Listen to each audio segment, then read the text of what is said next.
ko yaasa sɔnɔgɔya ka se ka don ko la premier ministre a ye ministre damadɔ wele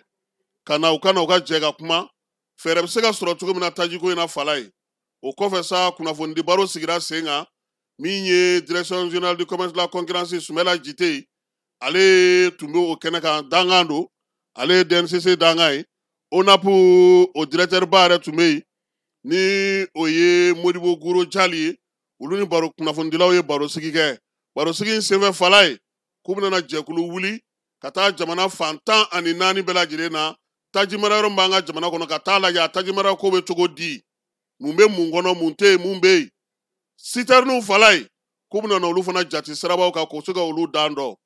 fɛɛrɛ fana sigira sen kan fana min ye mobiliw minnu bɛna ni tajiw ye ka bɔ fo an ka jamana dancɛw la Fala ye ka na don fo an ka faaba kɔnɔna na an ka duguba kɔnɔnaw la wolomasiri taba bɛna o baara kɛ o bɛ se ka sigi sen kan cogo min o fana mana tɛmɛ ka bɔ yen sɔngɔ minnu fɔlen don taji la ka jɛkulu sigi sen kan ka taa fana ka t'olu lajɛ station olu kɔnɔna na Fala ye ko station k'u bɛna olu fana jate k'o hakɛ dɔn n'a kɛra baara ye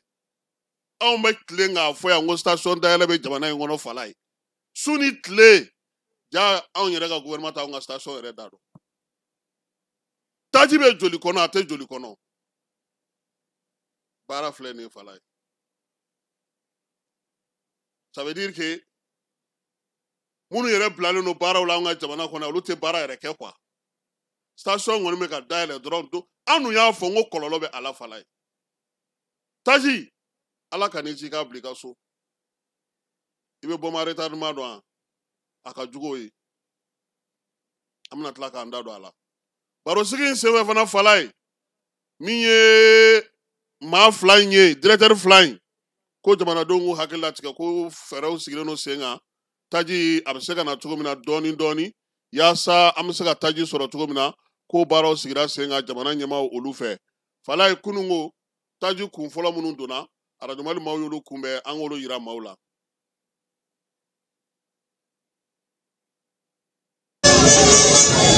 Ceci est une bonne nouvelle pour la population malienne. L'arrivée de ce convoi de près de 300 citernes pour rapidement répondre aux inquiétudes soulevées par la crise de carburant. Ceci démontre la détermination du gouvernement du Mali à répondre aux aspirations du peuple malien avec promptitude. La population apprécie.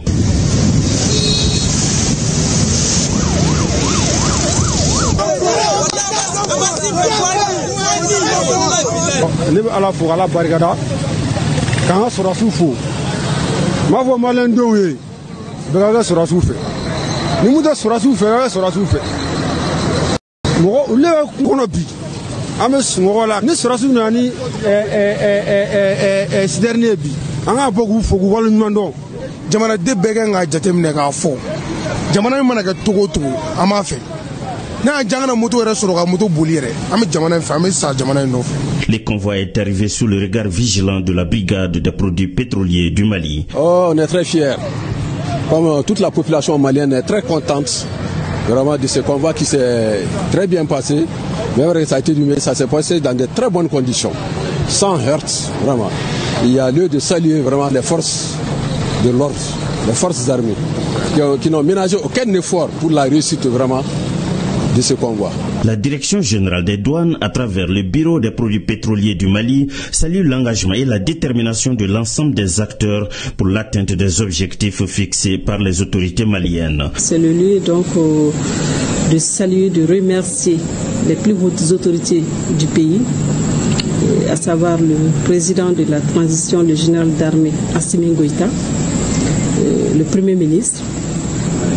toutes les autorités administratives, depuis le bureau de Kadjana, Bougouni, le gouverneur de Bougouni, le directeur régional de Bougouni, et l'ensemble de tout le personnel, jusqu'à l'acheminement de ce convoi au niveau de Bamako. Nous avons constaté ces derniers temps, avec beaucoup de regrets et d'amertume, les pertes infligées à nos opérateurs pétroliers, aussi bien les moyens de transport, les citernes, ainsi que les pertes en vies humaines. Et c'est le lieu donc de s'incliner devant la mémoire des disparus. Nous sommes confiants en nos opérateurs. On sait que les opérateurs pétroliers, c'est des battants. c'est des vrais patriotes. Ils se battent nuit et jour pour ce pays. Et j'en suis sûr et persuadé que rien n'est de trop pour la patrie. Et nous sommes convaincus que ce pays va rester debout par la grâce d'Allah. Ils vont se battre pour ravitailler correctement ce pays en produits pétroliers. C'était une fois de plus l'occasion d'inviter. Aïwa, nyemo ka laidu, falai, ame dugo ka aka time, aka sega sigi senga. Nyafi ngana ngo soko la bonate ba. Ko in konna ka du falai. Pompisiu, ani syndicat mimbe, nu uliere be essence félicitation na, uka nyema we wele dake falai. Dauda Damele, no uka kunafundi nyema ay min fo, anga je, anga olame, sabula, ay kuma min fo, kuma baraka mabadu, kuma minabe mogo, chamanda dugu kono, anga je ka lame. Ok, sali camarade sali. Amba befo ko be wali mando. Mali son kono barakelaw. Amba fo ko wuli jo anauka chesiri na kafamula. Moi c'est Daouda Damele, secrétaire à l'information du comité syndical de Total Énergie, actuellement ni Akere Kouli Énergie. Secrétaire au conflit de section des entreprises pétrolières du Mali. Foli temele ko fe kuna funa krenkrelu ka di bele jelema aw se ga kolongolo pour que en barage ñogon be ka se ga soro krenkren yalla anga ñemogo nu ya nga jiraw yi carblan be mogo ga dinge kono ku kana carblan gardi de ni carblan be aw ka dinge kono ay carblan fere population se ga lafia soro to mina carblan ko la hanna soro carblan ko gela be doni. Mais abe aw mununga dinge kono aw station mununga dinge kono aga na garder aya fere population ma o ga se ga lafia don soro to mina ayo de fanga point de presse ko nana ni gele nana population gouvernement amantege di ñoko ma de gele mi se ga wuli to mina o bien mo se ga lafia don soro to mina o me na kere ko do bi ko karbla buluga dinge kono bo ga garder o taga songa fere muna ko parce que gouvernement donna olu ni client ni ɲɔgɔn cɛ prix ko la gouvernement dun y'a yira k'a fɔ ale ye prix min sigi carburant sɔngɔ la ko maa si kana tɛmɛ o sanfɛ gouvernement ye o wulikajɔ min kɛ n'o sɛgɛsɛgɛli min kɛ tile fila in na an ka information la o station dɔw bɛ yen u balen don ka carburant feere ka sababu kɛ mun na gouvernement donna olu ni client ni ɲɔgɔn cɛ prix ko la an t'a station kelen dɔn an fana y'a mɛn o mɛncogo de la. A bɛ se ka kɛ n'i ye kuma min fɔtɔra ye ka caya i bɛ taa sɔrɔ tiɲɛ dɔɔnin bɛ a kɔnɔ o la an bɛ se ka mun fɔ an section des entreprises pétrolières Mali kɔnɔ an bɛ se ka mun fɔ an ka ɲɛmɔgɔw ye n'o ye an ka gérants ye ni carburant bɛ maa o maa ka dingɛ kɔnɔ ka na carburant in garder a bɔ i ka feere population ma n'a banna yɔrɔ min na o y'a bannen ye yanni garijɛgɛ ka don dɔwɛrɛ la n'o tɛ gouvernement ye mesure ta o fana kama dɛ agents bɛ ka yaala. O bɛ taa station na a b'a fɔ carburant bɛ yen n'i ko carburant tɛ yen o yɔrɔ bɛɛ o bɛ carte yɛrɛ la k'a fɔ olu ye agents de ye donc e ko carburant tɛ yen an ka sɛgɛsɛgɛ an ka taa dingɛ juger n'u dun taara dingɛ juger k'a sɔrɔ dingɛ falen don ou bien caman bɛ dingɛ kɔnɔ i balen don k'a feere i bɛ kɔlɔlɔ sɔrɔ dɛ a kɔlɔlɔ cɛ ka jugu dɛ a kɔlɔlɔ cɛ ka jugu fo ka taa fɔ a to ten o la u bɛ se ka vocal kolongolo ka se aw ka gérants ma a ka baarada ɲɛmɔgɔw ma carburant bɛ dingɛ o dingɛ kɔnɔ i bɛ station o station na. Carburant ma dingɛ o dingɛ kɔnɔ i kana garder carburant bɔ i ka feere population ma an bɛ se ka mun fɔ o y'o de ye an y'o de fɔ an tɛna sigi an se ye mun ye a n'an ka wulikajɔ ye min ye n'Ala sɔnna ma an b'o kɛ ka fara jamana ta kan an se fana ye nin de ye k'aw lasɔmi ni mɔgɔ min y'i tulo gɛlɛya ka carburant to i ka dingɛ kɔnɔ ka ban k'a feere ni contrôleur sera i ma ɲi n'i ye mun sɔrɔ i y'o san dɛ an bɛ dugawu kɛ Ala k'an kisi a gɛrɛgɛrɛw ma. Ala ka faamuya ko ɲuman di ne ni aw bɛɛ lajɛlen ma toujours aw balimakɛ n'a baarakɛɲɔgɔn don Daouda Damele secrétaire à l'information du comité syndical de Koli Énergie secrétaire au conflit de section des entreprises pétrolières Ala k'an fama ni gɛlɛya in ɲɔgɔnna ma hakɛto la sɔli ala rasul ayiwa falai yɔrɔ nin ma bɔ anw da dɛ anw dun y'an da fɔ yan kunu maaw m'a fɔ ko tigi t'an tigi ni kɔni b'a kɔnɔna na ye falai ko in a y'a to an ye fɛn dɔ faamu station saba bɛ yen an b'olu fo yara service u y'u jɔ u jɔyɔrɔ ko in na taji gasoil u y'a feere fo ka t'u ka pɔmpisiw u kirikara an b'u fo n'o ye yara service ye Moribo n'a ka baarakɛlaw